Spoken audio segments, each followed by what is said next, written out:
سے علی بن حسین زین العابدین رحمہ اللہ نے بیان کیا کہ جب ہم سب حضرات حسین بن علی رضی اللہ عنہ کی شہادت کے بعد یزید بن معاویہ کے یہاں سے مدینہ منورہ تشریف لائے تو مسعور بن مخرمہ رضی اللہ عنہ نے آپ سے ملاقات کی اور کہا اگر آپ کو کوئی ضرورت ہو تو مجھے حکم فرما دیجئے۔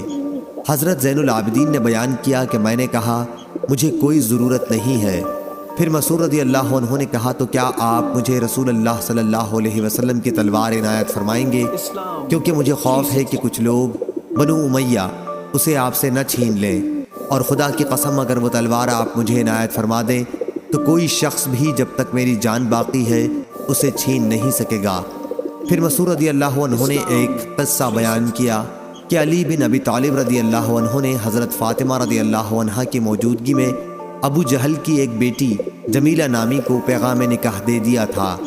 میں نے خود سنا کہ اسی مسئلے پر رسول اللہ صلی اللہ علیہ وسلم نے اپنے اسی ممبر پر کھڑے ہو کر صحابہ کو خطاب فرمایا۔ میں اس وقت بالغ تھا۔ آپ صلی اللہ علیہ وسلم نے خطبے میں فرمایا کہ فاطمہ مجھ سے ہے اور مجھے ڈر ہے کہ کہیں وہ اس رشتے کی وجہ سے کسی گناہ میں نہ پڑ جائے کہ اپنے دین میں وہ کسی فتنے میں مبتلا ہو۔ اس کے بعد حضرت صلی اللہ علیہ وسلم نے خاندان بن عبد شمس کے ایک اپنے داماد عاص بن ربی کا ذکر کیا اور دامادی سے متعلق آپ نے ان کی تعریف کی۔ آپ نے فرمایا کہ انہوں نے مجھ سے جو بات کہی سچ کہی، جو وعدہ کیا اسے پورا کیا۔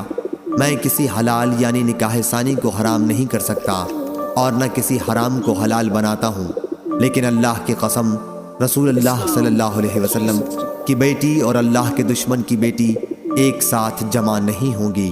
صحیح بخاری حدیث نمبر 3110۔